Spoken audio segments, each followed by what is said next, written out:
Nós falamos da parte tecnológica ali, citamos a preocupação da União Europeia com a China, Taiwan, mas a Índia também se destaca aí, né?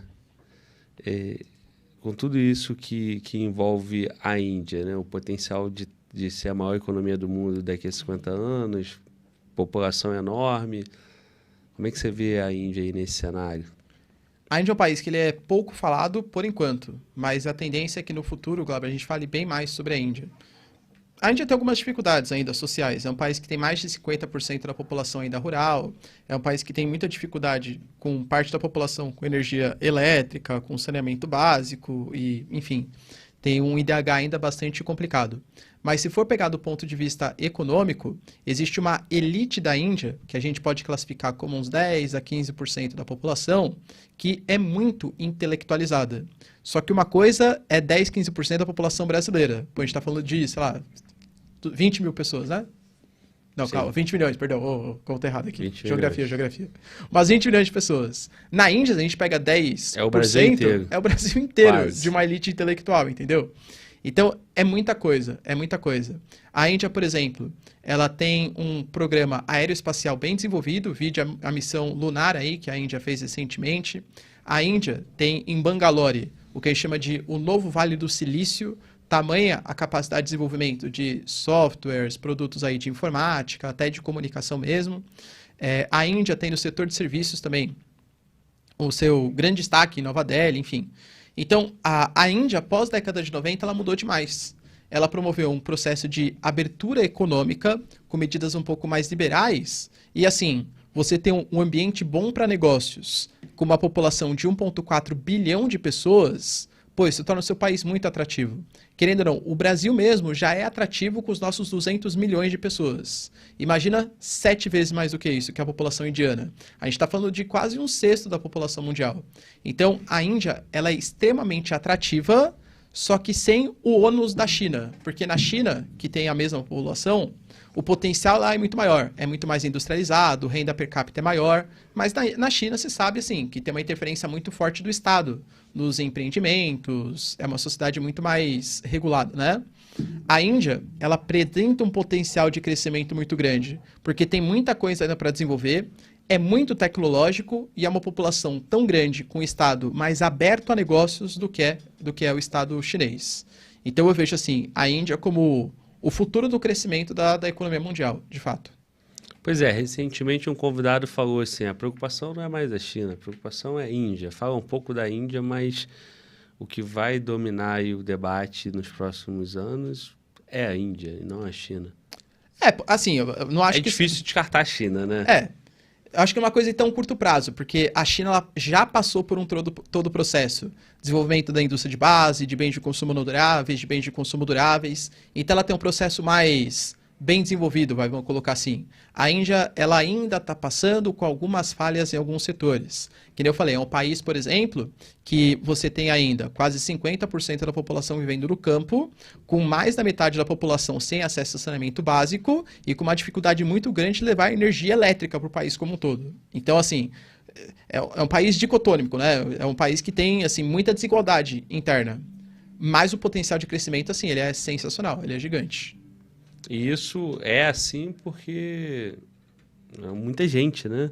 Então nós estamos falando de 1 bilhão e 400 milhões de pessoas. Superou a China, né, inclusive, esse ano, em Sim. número de população.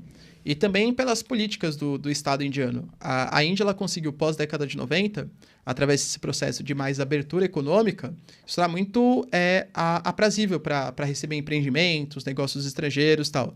É que ainda é muito concentrado em poucas cidades, porque a Índia é muito desigual e muito rural ainda.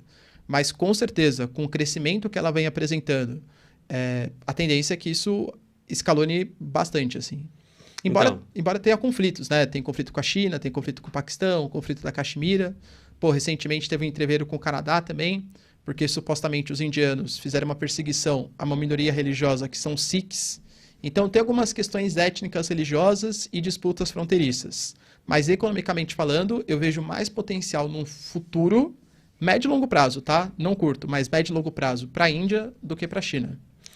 O que não quer dizer que tem que se descartar a China, né? Pelo contrário. Até porque a Índia vai São ser o as primeiro e a China vai ser o segundo. Colado. né? Exato. Eu falei, você falou, tem muita dificuldade ainda de levar energia para toda a população, né? Mas é muita gente, né? É muita gente. E ainda tem uma boa parte no campo, então vai desenvolver muito por isso. Metade do país não tem saneamento básico.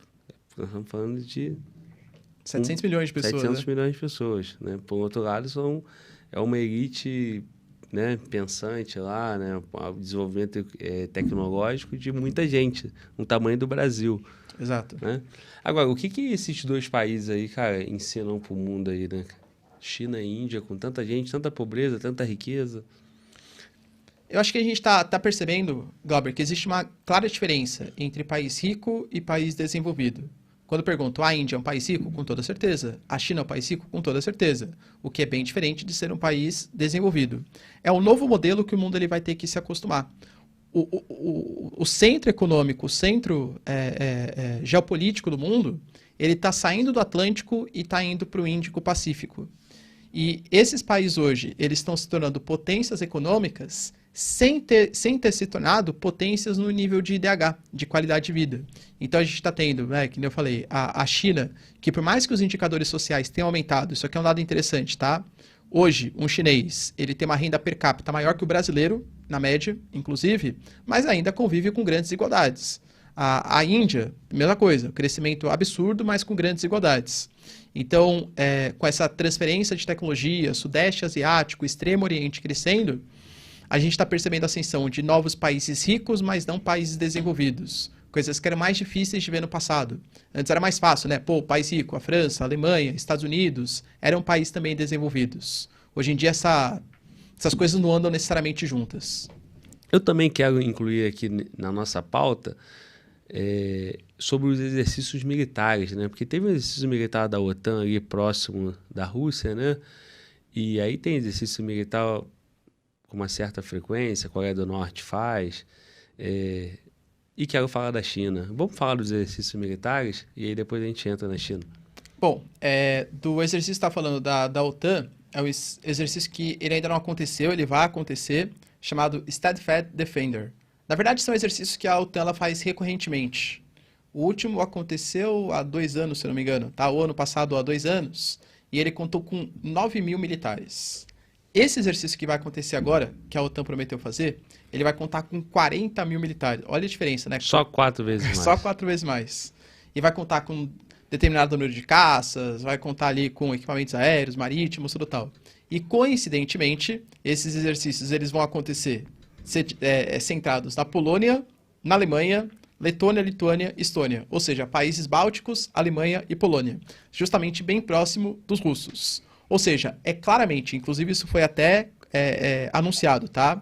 É um exercício de defesa contra uma eventual agressão dos russos. E esse exercício ele é muito mais assim para mostrar poder, né, Glauber? Então, para você mostrar como que você conseguiria se defender ou a sua capacidade militar, demonstrar novos equipamentos frente aos seus inimigos. E é uma dissuasão ali também, né? Com certeza, né? Então, você mostra, ó, se você me atacar, o que pode acontecer com você, ó. Exato. Tu quer mais água, cara? Ah, pode ser. Deixa eu... pode passar para eles ali. Ó, nós estamos falando de exercício militar, né? Exercício militar precisa ter estrutura de defesa, estrutura de ataque e tal, força armada forte. E aí, agora há pouco, a gente estava falando sobre os gastos, né? Aí alguém falou assim, poxa, Glauber, nós estamos falando de gasto em defesa, gasto militar, não gasto com militares, não gasto de pessoal, né? Fazendo uma crítica que a questão não é aumentar o salário do militar, a questão é aumentar em equipamento, em material, né? Isso aí é o principal que nós estamos discutindo. Exatamente, né? Então, você pega, por exemplo, quando a gente fala dos gastos que estão aumentando, né? Da Alemanha, do Japão, etc., é principalmente em tecnologia, né? Não em pessoal necessariamente. Exato, concordo. Sim.